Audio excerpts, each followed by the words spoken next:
আসসালামু আলাইকুম viewers, welcome to mother cooking channel. আজকে আমি আপনাদের সামনে উপস্থিত হলাম ফুলকপির পাকোড়া রেসিপি নিয়ে। ফুলকপির পাকোড়া তৈরি করার জন্য আমি এখানে ফুলকপি নিয়ে নিয়েছি। এখন আমি এখানে একটি বাটি নিয়েছি এবং বাটির মধ্যে দিয়ে দিচ্ছি গরম পানি। এখানে অবশ্যই ফুটন্ত গরম পানিটা ব্যবহার করবেন। দিয়ে দিচ্ছি লবণ 1 চা চামচ। তারপর আমি এই পানিটার সাথে লবণটাকে ভালোভাবে মিশিয়ে নিচ্ছি। তারপর আমি এখানে দিয়ে দিচ্ছি ফুলকপি, আর এই ফুলকপিগুলোকে আমি মিডিয়াম সাইজ করে এরকম কেটে নিয়েছি। এখন আমি এই গরম পানির মধ্যে এই ফুলকপিটাকে বেশ কিছু সময় ভিজিয়ে রাখবো।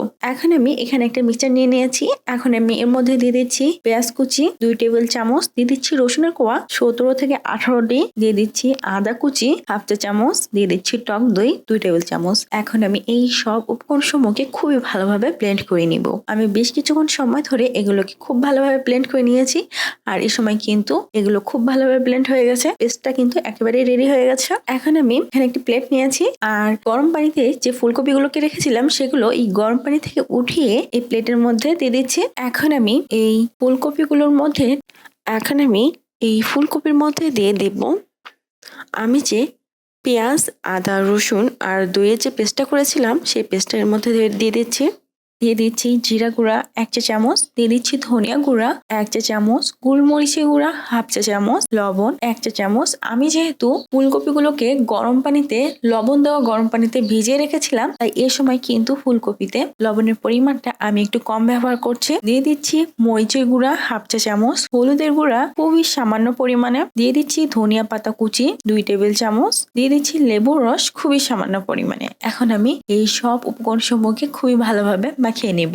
আমি বেশ কিছুক্ষণ সময় ধরে এগুলোকে খুব ভালোভাবে মাখিয়ে নিয়েছি। এখন আমি এর মধ্যে দিয়ে দিচ্ছি চিনি 1 চা চামচ, আমি চিনিটা স্বাদের জন্য ব্যবহার করছি। দিয়ে দিচ্ছি সয়া সস 1 চা চামচ, টমেটো সস 1 টেবিল চামচ।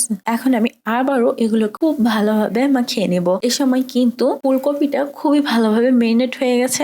এখন আমি এর মধ্যে দিয়ে দিচ্ছি ময়দা 1/4 কাপ। তারপর এখন আমি এই ময়দাটা এই ফুলকপির সাথে খুব ভালোভাবে মাখিয়ে নিচ্ছি। খুব ভালোভাবে মাখানো হয়ে গেলে আমি চুলার উপর একটি কড়াই বসিয়ে দিব। তারপর চুলাটি অন করে চুলাটা মিডিয়ামে রাখবো। দিয়ে দিচ্ছি সয়াবিন তেল 2 কাপ, আর অবশ্যই এগুলো একটু বেশি তেলের মধ্যে ভাজতে হবে। এখন আমি এই তেলটাকে একটু গরম করে নিব। আমি বেশ কিছুক্ষণ সময় ধরে এই তেলটাকে গরম করে নিয়েছি, আর এই সময় কিন্তু তেলটা খুব ভালোভাবে গরম হয়ে গেছে। তবে তেলটা অতিরিক্ত গরম করতে যাবেন না, তাহলে কিন্তু ফুলকপিটা দেওয়ার সাথে সাথে পুড়ে যাবে। তাই আমি তেলটাকে প্রয়োজন মতো গরম করে নিচ্ছি। এখন আমি এই ফুলকপিগুলোকে এই তেলের মধ্যে দিয়ে দিচ্ছি। আমি সবগুলো ফুলকপিগুলোকেই এইভাবে তেলের মধ্যে দিয়ে দিয়েছি। আমি বেশ কিছুক্ষণ সময় এই ফুলকপিগুলোকে এভাবে ফ্রাই করে নিব।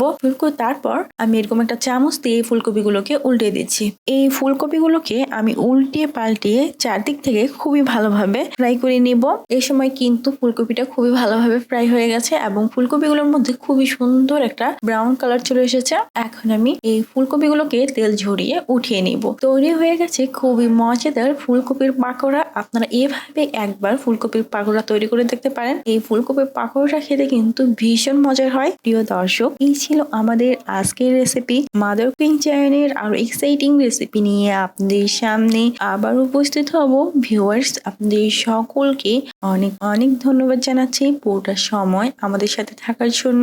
আমি উইশ করব আপনারা সবাই ভালো থাকবেন, সুস্থ থাকবেন এবং মাদার কুকিং চ্যানেলের সাথে থাকবেন। এই চ্যানেলে নতুন হয়ে থাকলে চ্যানেলটি সাবস্ক্রাইব করুন এবং ভালো লাগলে লাইক, কমেন্ট ও শেয়ার করুন। ধন্যবাদ।